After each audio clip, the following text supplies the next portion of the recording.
இது என்ன செய்தின்னு பார்த்தீங்கன்னா, நேற்று முன்தினம் காலையில் கடலூர் பஸ் ஸ்டாண்டில் பட்ட பகலில் சார்ஜில் திருடுறான் பஸ்ஸுகளை வந்து. இதை வந்து எல்லாருக்கும் முடிஞ்ச அளவுக்கு ஷேர் பண்ணுங்கள். டிரைவர் கண்டக்டர், கடலூரில் உள்ள டிரைவர் கண்டக்டர் எல்லாத்துக்கும் ஷேர் பண்ணுங்கள்.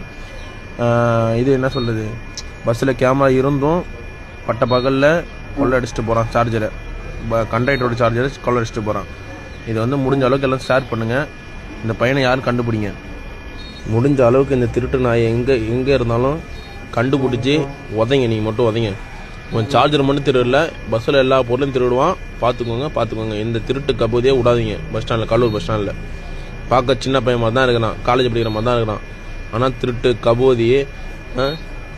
இவன் என்ன சொல்கிறது, இதுவனை வந்து திருட்டு புத்தி வச்சுன்னு எதுக்கு பஸ்ஸில் ஏறான்னு தெரில. கேமரா இருந்தும் திருடுறானா, அப்போ எவ்வளோ பெரிய ஆளாக இருப்பாங்க. அப்போ வந்து இந்த சார்ஜர் திருடுறானா, அப்போ வந்து பிட் பாக்கெட் எல்லாத்தையும் அடிப்பான். நீங்கள் அவனை பார்த்துங்க, ஆளை பார்த்துங்க. அவனை விடாதீங்க. அவனை விட்டிங்கன்னா கடலூரில் எல்லா பஸ்லையும் ஏறி என்னென்ன திருட முடியுமோ திருடுவான். கடலூர் பஸ் ஸ்டாண்டில் இவனை எங்கே பார்த்தாலும் செருப்பு கடி அடிங்க. இவனை எங்கேயாச்சும் பார்த்தீங்கன்னாலும் சரி, போலீஸ்கிட்ட ஒப்படைச்சி இவங்க வண்டியிலாம் திருடுறான்னு சொல்லிட்டு போலீஸ்கிட்ட ஒப்படைச்சிடுங்க. போலீஸ்கிட்ட ஒப்படைச்சிட்டு அவங்க இது மாதிரி என்ன சொல்கிறது, இந்த வீடியோ காட்டுங்க. இந்த வீடியோ காட்டி இது மாதிரி திரு இருக்கான், நேற்று வந்து இந்த வண்டியில் ஏறி திரு இருக்கான்னு சொல்லி இந்த வீடியோ காட்டுங்க. வீடியோ காட்டி போலீஸை பிடிச்சி கொடுங்க.